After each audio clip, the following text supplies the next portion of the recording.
आपने फिर से दौड़ना शुरू कर दिया है। ऐसा किए हुए काफी समय हो गया है और यह बहुत अच्छा लगता है। और आप अपने साइड में एक चोट लगने जैसा सेंसेशन महसूस करते हैं। क्या ये इसलिए है कि आप शेप में नहीं हैं? आप अपनी पसलियों के ठीक नीचे एक तेज दर्द महसूस करते हैं।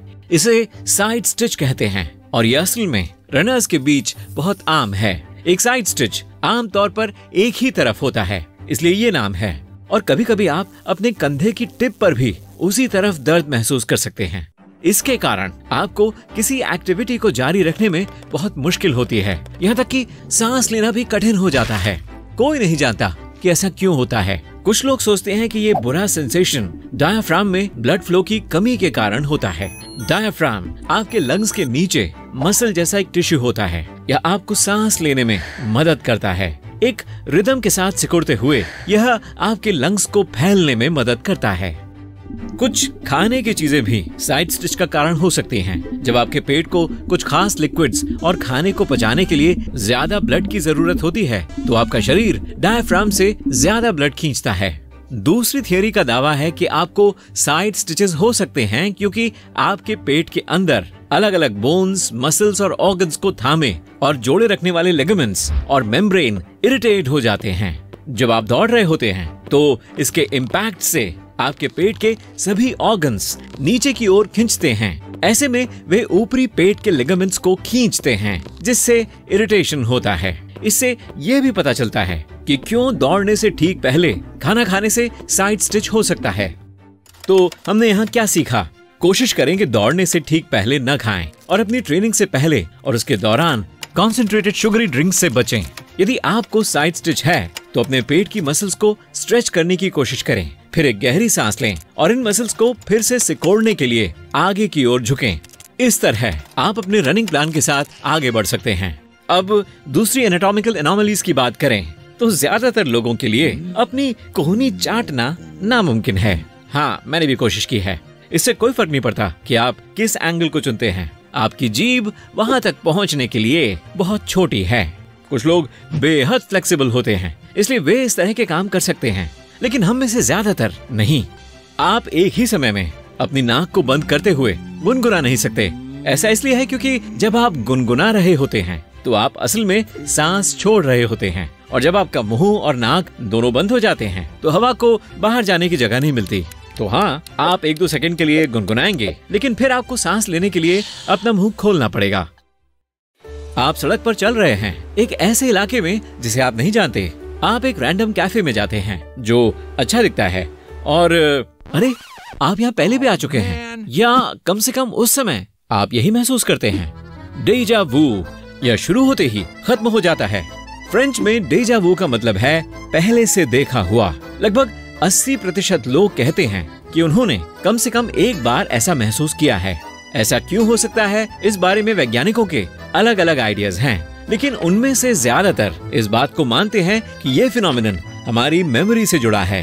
पहली थ्योरी के हिसाब से स्प्लिट परसेप्शन, आपको डेजा वू हुआ क्योंकि आपने उस कैफे को पहले देखा होगा, लेकिन जब आपने इसे पहली बार देखा तो आपका ध्यान कहीं और होगा, या आपने अपनी आंख के कोने से इसे देखा होगा। आपने जो देखा, आपका ब्रेन उसकी मेमोरी बनाना शुरू कर देता है, भले ही आप इसे कॉन्शियस लेवल पर याद न रखें। ऐसा इसलिए है क्योंकि आपको पता नहीं था कि आप क्या देख रहे हैं। दूसरी थियरी के मुताबिक कभी कभी आपका ब्रेन थोड़ी गड़बड़ करता है। आपके ब्रेन का जो हिस्सा मेमोरीज को रिकॉल करता है वह एक्टिव होता है, लेकिन ऐसे ही वो हिस्सा भी एक्टिव होता है जो उस समय आपके आसपास क्या हो रहा है उस पर नजर रखता है, और आपका दिमाग आपको झूठा यकीन दिलाता है कि प्रेजेंट में जो हो रहा है वैसा ही पहले हो चुका है।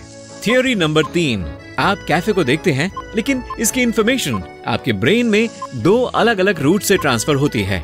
एक इस डेटा को दूसरे के मुकाबले में थोड़ा जल्दी डिलीवर करता है। इससे आपके ब्रेन को लगता है कि ये एक इवेंट असल में 2 अलग अलग एक्सपीरियंसेस हैं। क्या आपको इसे देखकर जम्हाई लेने का मन करता है? चलिए उठ जाइए।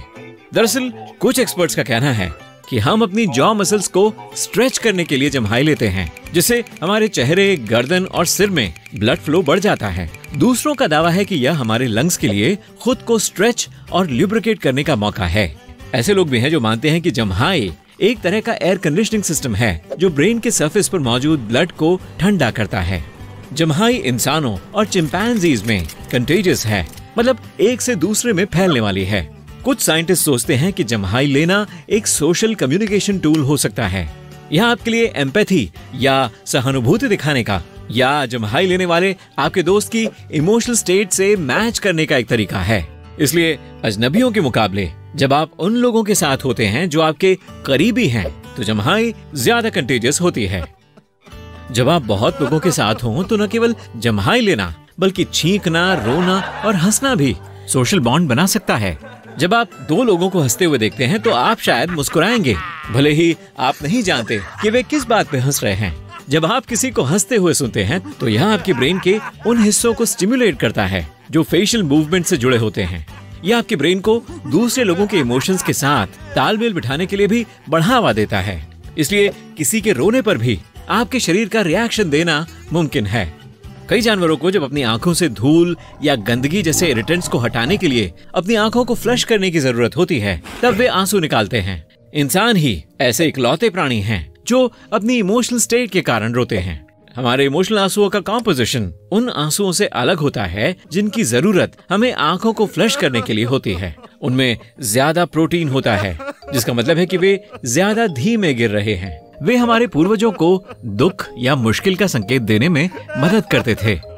लेकिन आमतौर पर सिर्फ वही लोग हमारे आंसू देख सकते हैं जो हमारे आसपास हैं। इसका मतलब है कि सबसे भरोसेमंद साथी के अलावा कोई भी उन सिग्नल्स को नहीं पढ़ सकता।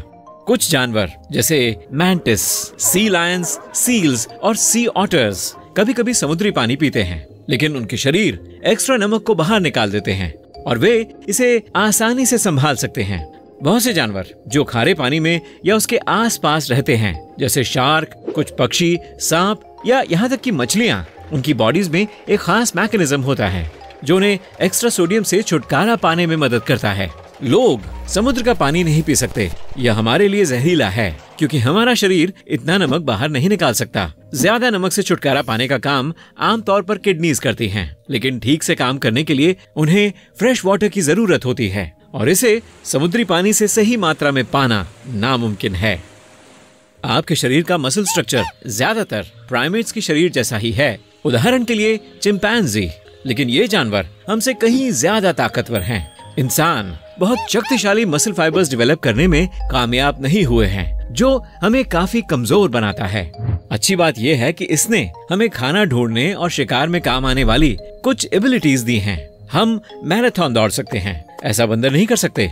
भले ही इंसान कमजोर और धीमे होते हैं, फिर भी अक्सर जंगली जानवर हमसे ज्यादा डरते हैं। इसकी एक वजह तो यह है कि हम सीधे चलते हैं, चार पैरों पर नहीं। कुछ प्राइमेट्स जैसे गोरिल्ला या चिंपैंजी दूसरे जानवरों के सामने खड़े हो जाते हैं जब वे ज्यादा खतरनाक दिखना चाहते हैं। इस तरह वे जितने बड़े हैं उससे कहीं ज्यादा बड़े लगते हैं। ऐसा ही इंसानों के साथ है, हम बड़े दिखाई देते हैं और हमें घूमते हुए देखकर जानवर सोचते हैं कि हम ज्यादा डरावने हैं, इससे पहले कि वे ये समझें कि हम असल में उनके लिए खतरा नहीं हैं। इससे कभी कभी भागने के लिए जरूरी समय मिल जाता है। इंसान नॉकटर्नल प्राणी नहीं है, मतलब रात में एक्टिव रहने वाले, जिसका मतलब है कि हम रात में सोने और दिन के दौरान एक्टिव रहने के लिए इवॉल्व हुए हैं और हमारे शरीर, आंखें और दिमाग इसी के आदी हैं। साथ ही लोगों में सर्केडियन रिदम नाम का कुछ होता है। एक सर्केडियन रिदम लगभग हर 24 घंटे में दोहराती है और आपके सोने जागने की साइकिल को रेगुलेट करती है। दूसरे शब्दों में यह आपके शरीर को यह पता लगाने में मदद करती है कि आपको कब सोना है या कब एक्टिव होना है। यहाँ लाइट एक बड़ा रोल निभाती है। जब अंधेरा होता है तो आपको नींद आती है क्योंकि आपका ब्रेन आपके शरीर में ऐसे हार्मोन्स भर देता है जो आपके टेम्परेचर, ब्लड प्रेशर और स्ट्रेस लेवल को कम करते हैं। लेकिन जब दिन का उजाला होता है तो आपका शरीर खास केमिकल्स पैदा करता है जो आपको ज्यादा अलर्ट बनाते हैं। नहीं तो हम कॉफी की ओर जा सकते हैं। अब इसके लिए सीधे बैठ जाएं। आपका पोस्चर आपके विचारों पर असर डाल सकता है। यह आमतौर पर बताता है कि आप कैसा महसूस करते हैं। आप सीधी या झुकी हुई पोजीशन में बैठते हैं या नहीं, इस पर डिपेंड करते हुए आपका ब्रेन अलग अलग मेमोरीज को याद करता है। वे या तो उम्मीद भरी, अच्छा महसूस कराने वाली और पॉजिटिव होती हैं, या उन घटनाओं से जुड़ी होती हैं जब आपने असहाय, मजबूर और हारा हुआ महसूस किया था। ओह देखिए, मैं झुकता जा रहा हूँ। जब कोई आपको गुदगुदी करे तो ज्यादा मजा नहीं आता। ज्यादातर लोगों को ये बुरा लगता है, फिर भी गुदगुदी होने पर हम हंसने लगते हैं। इस मामले में हंसना एक नेचुरल डिफेंस मैकेनिज्म जैसा है। जब कोई आपको गुदगुदी करता है तो यह आपके ब्रेन के उस हिस्से को ट्रिगर कर देता है जो दर्द का अनुमान लगाता है। यह आपके दिमाग को भरोसा दिलाता है कि आप मुसीबत में हैं, इसलिए आप हंसने लगते हैं। यह सबमिशन की निशानी है।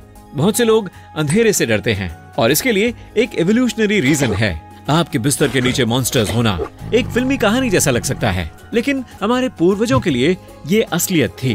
उन्हें असली जंगली जानवरों से निपटना होता था जो ज्यादातर रात में उनका शिकार करते थे। साथ ही दिन के उस समय में लोग ज्यादा ही खतरे में होते थे। ह्यूमन विजन अंधेरे का आदि नहीं है। हो सकता है यहीं से मिडनाइट स्नैक शब्द पैदा हुआ हो।